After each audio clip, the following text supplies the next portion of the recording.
আপনারা অনেকেই নিশ্চয়ই শুনেছেন যে স্বামী বিবেকানন্দ লঙ্কা খেতে খুব ভালোবাসতেন। এই নিয়ে শঙ্কর লিখেছেন, লঙ্কা দেখলেই স্বামীজির ব্রেক ফেল করত।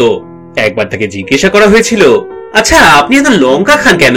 তাতে তিনি উত্তর দিয়েছিলেন, চিরজীবনটা পথে পথে ঘুরে বেরিয়েছি আর বুড়ো আঙ্গুলের টাকনা দিয়ে ভাত খেয়েছি।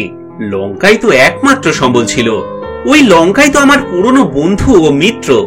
আজকাল না হয় দু চারটে জিনিস পাওয়া যাচ্ছে, কিন্তু চিরটাকাল তো উপোস করে মরেছি। জানেন, একবার তো এক ব্যক্তির সঙ্গে তিনি লঙ্কা খাওয়ার প্রতিযোগিতা পর্যন্ত করেছিলেন। সেই ব্যক্তিটির নাম সাধু অমূল্য।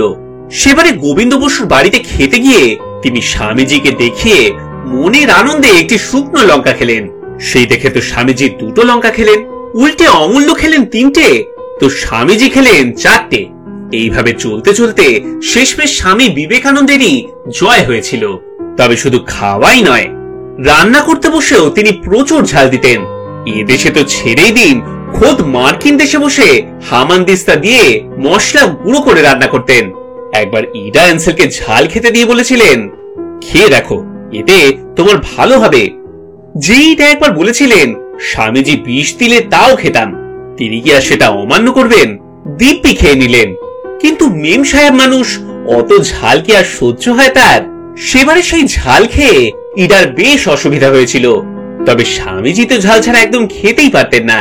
একবার ঋষিকেশে মিছরি দেওয়া খিচুড়ি খেয়ে পাঁচক রাখালের উপর ভারী রেগে গিয়েছিলেন।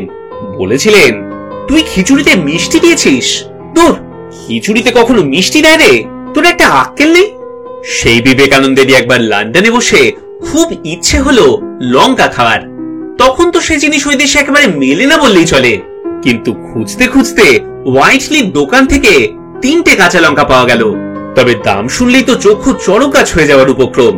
3টে লঙ্কার দাম সে যুগে 3 শিলিং। কিন্তু লঙ্কা বলে কথা, সে কি আর না নিলে চলে? তাই সেটাই নেওয়া হলো।